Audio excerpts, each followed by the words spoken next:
Azərbaycanlılar və ya Azərbaycan vasitəsilə səyahət edən digər insanlar üçün içinə gəlib hər şeyi öz gözləri ilə görmək, təhsil almaq, işləmək nə dərəcədə vacibdir?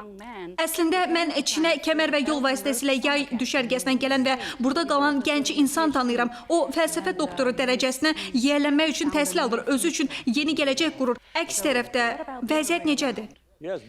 Sözsüz ki, biz daha çox Azərbaycanlının Çinə səfər etməsini, təhsil almaq, işləmək üçün gəlməsini istəyirik. Bugün biz həmçinin təhsil sayəsində əməkdaşlığımızı müzakirə etdik. Ölkələrimizdə hər iki ölkədən təhsil alan 100-dən çox tələbə var. Bu çox azdır. Bəli, çox azdır.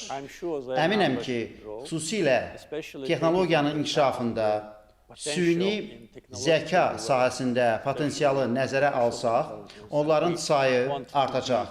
Biz qlobal trendlə ayaqlaşmaq istəyirik. Düşünürəm ki, Azərbaycandan daha çox sayda tələbənin buraya gəlməsi üçün böyük imkan var. Həmçinin, zənnimcə, Azərbaycanda Çin-Azərbaycan Universitetinin yaradılması barədə düşünmək yaxşı fikir olar. Hazırda biz bu imkanın dəyərləndirilməsi mərhələsindəyik.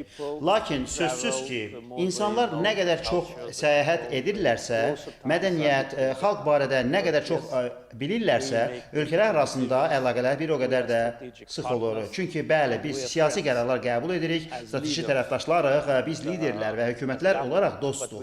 Lakin xalqlarımızın da daha çox yaxınlaşmasına, onların da daha çox dost olmasına ehtiyac var.